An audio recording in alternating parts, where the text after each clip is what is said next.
Let me ask you a question. Okay. Would you learn how to play basketball from a football coach?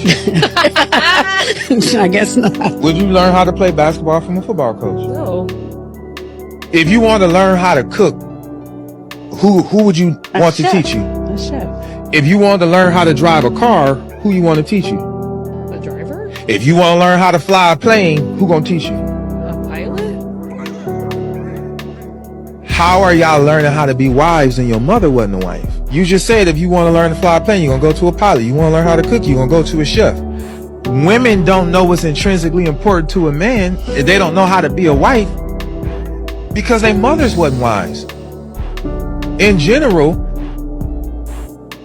women are raising their daughters to be single mothers because they are single. They're single mother, and they like, I'm gonna teach you how to be strong. And my mama told me I don't need no man. And they have raised you to be a single woman. That's terrible. And go be educated, so you don't need to depend on no man. You get you an education and go to college. They have groomed you to be a single mother. But if you want to be a wife, you have to learn how to be a wife from a wife, the same way you will learn how to cook from a chef. Then once you surround yourself with other wives, then you will know what's intrinsically important to a man. A lot of y'all women ain't even wives, and you married. Dang. Ooh-wee. So you mean to tell me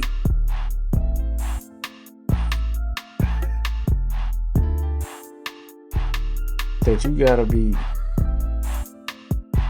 be qualified in order to teach somebody? Man, that's amazing. That is amazing. Whoa. Know what's happening with it, D-Law? It's your boy Pre. We back at it again. First off, I want to let everybody know that's rocking with your boy. I appreciate the likes. I appreciate the comment. And I appreciate the ones that didn't subscribe. Everybody else, you know what to do. Hit the button. Now let's get it. What I want to complain about though is, in the midst of the criticism, is you making me responsible for your feelings as I express myself. So now you flip the whole situation. I'm expressing a concern to you. Now you get emotional and you upset. Now I have to coddle you now. I never get to truly communicate how I really feel to you. That's real. I also think like a lot of women haven't been as good at communicating as they think they are. Where this is less of a critique and more of an attack. Because of critique, I'm an artist. I have mentors. I have teachers. I'm used to getting red pins all through my work. But it's a, this is why I crossed this out. You could try this.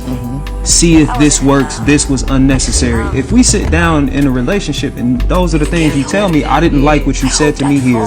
This is how it made me feel. This is how I like to be talked to. Not you always running off at the mouth and you think you could talk to me any old type of way. And I'm like, whoa.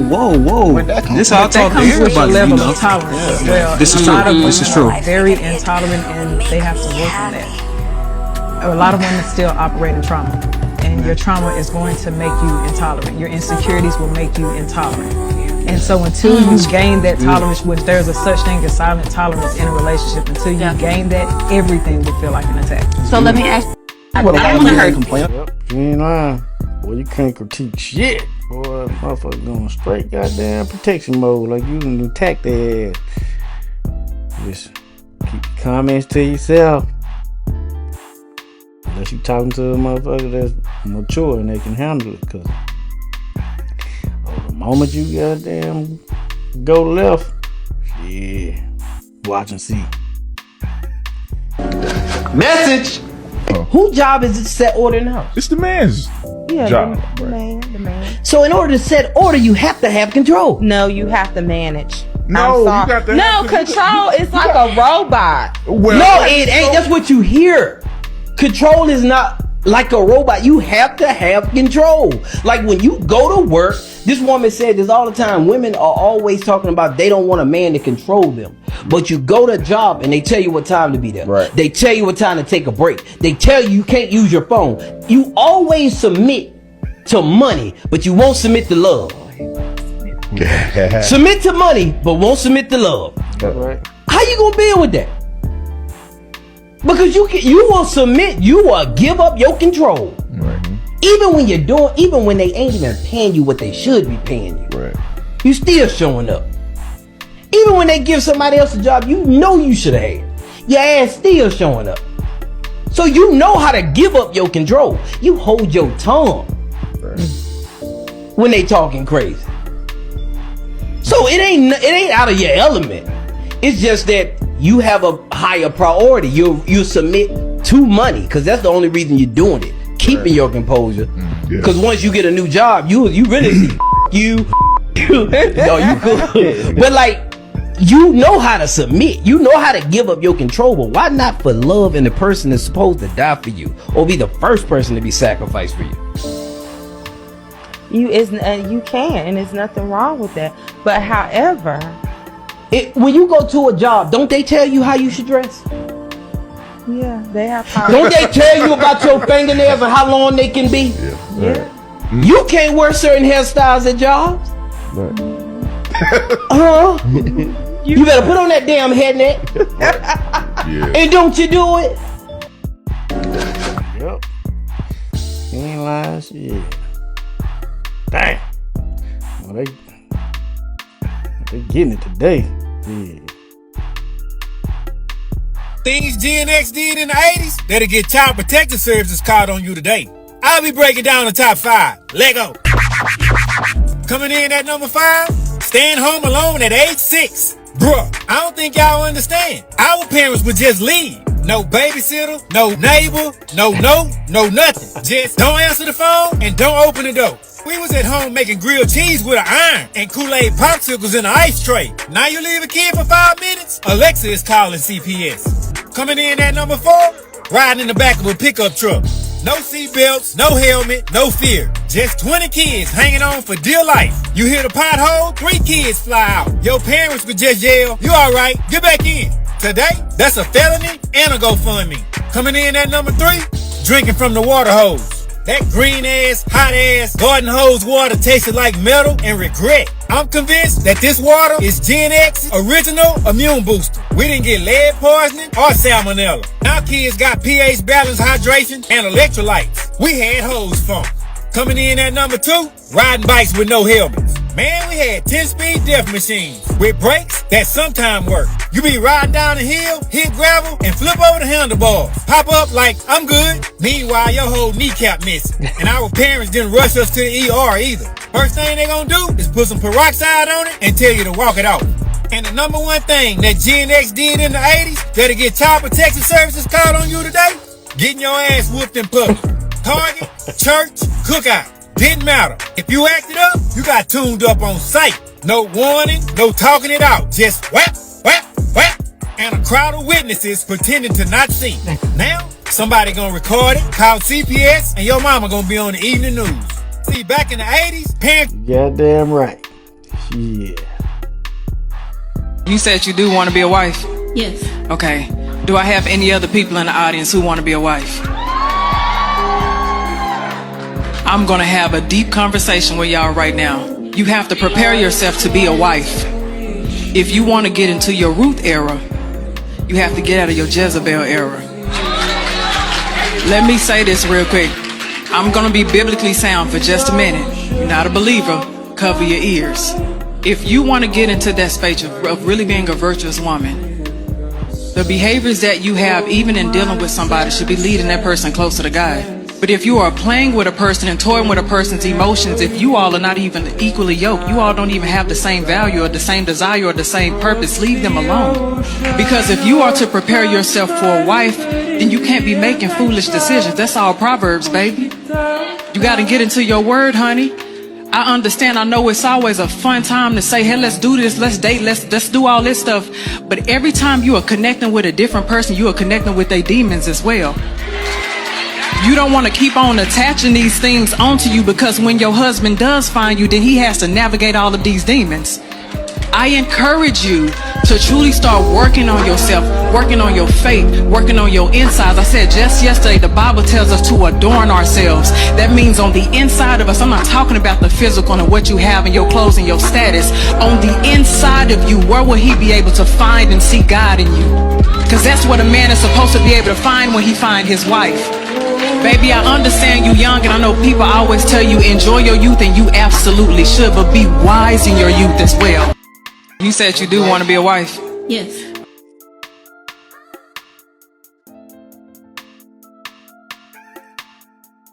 So ask the man, do you want to be a husband? Motherfucker running from that. Yeah. Baby, one thing you won't ever catch me doing is dating a motherfucking Virgo. No ma'am. Them bitches is the coolest, meanest, nicest, evilest bitches you ever met in your motherfucking life. They'll take the shirt off their motherfucking back and help anybody in this motherfucking world because they're something like a humanitarian. The best friend that you ever can have in this motherfucking world is a Virgo. See, bitch, don't ask them nothing that you don't want to know the fucking answer to, because they gonna tell you. They are harsh as a motherfucker, but they loyal as hell. One thing about a Virgo is that you can't read them. Okay, they so calm and they so they could be thinking about offing you and you won't even know it till it's too late. They're not the definition of a crash out. They really are calm and calculated. If they wanted to do something to you, they thought about this 15 months ago. See, when they get mad, run. Don't think you about to be in a fucking relationship fucking over them.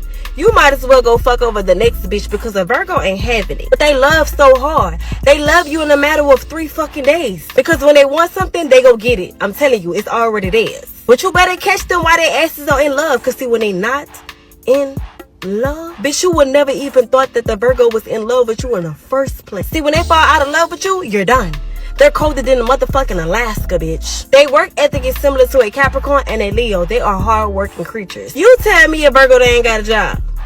I wait. These motherfuckers keep a job. But one thing about them is they'll quit a motherfucking job. And they'll have one in the next 2 minutes. These motherfuckers will walk out of a job and then go clock into another job the same day that they just got. They too much of a perfectionist though. So if you loving on them, you better be perfect with no flaws. They take a mental note of everything that you do that they don't like. And then they gonna call their ex and they gonna go about their business. I ain't never met a motherfucking Virgo that's not still in love with their ex. These motherfuckers never delete their ex out their phone. And they the best hunchers in the world. Argue with your mama. One thing about a Virgo, they may love you, but you probably won't hear from them. They gonna show you in their actions. They are doers. They'll do it by cleaning your house, washing your clothes, ironing your drawers. Just don't piss them off. But baby, one thing you won't ever catch me ever doing, ever again, is fall in love with a Virgo, because I still got one in my phone that ain't let me go. Baby, one thing you won't ever... Alright, Virgos. Run from 'em. Get you a Gemini. If a person laughs too much at silly things, deep inside they are lonely. If someone sleeps a lot, it often means that they are sad. If someone talks less, then they are protecting their heart from being hurt. If they cry easy over small things, they've been holding in pain for quite too long. If a person gets angry too quickly, it means that they care too deeply but don't know how to show it. If someone avoids eye contact, they're hiding truths or emotions that they don't know how to express. If a person stays busy all the time, it means that they're running from their thoughts. If a person isolates themselves, it's not because they hate people, it's because they don't want to be a burden. If a person always smiles, it means that they are the one who hurts the most at night. If a person loves to help everyone, it means that they know how it feels to suffer alone. If a person forgives too easily, it means that they value peace more than pride. If a person overthinks everything, it means that they've been put in situations where trust has been broken. If a person has mood swings often, it means that they are fighting personal battles that you don't see. If they can't say no, it means they fear losing people. If someone always gives the best advice, it's because they always lived through so much pain.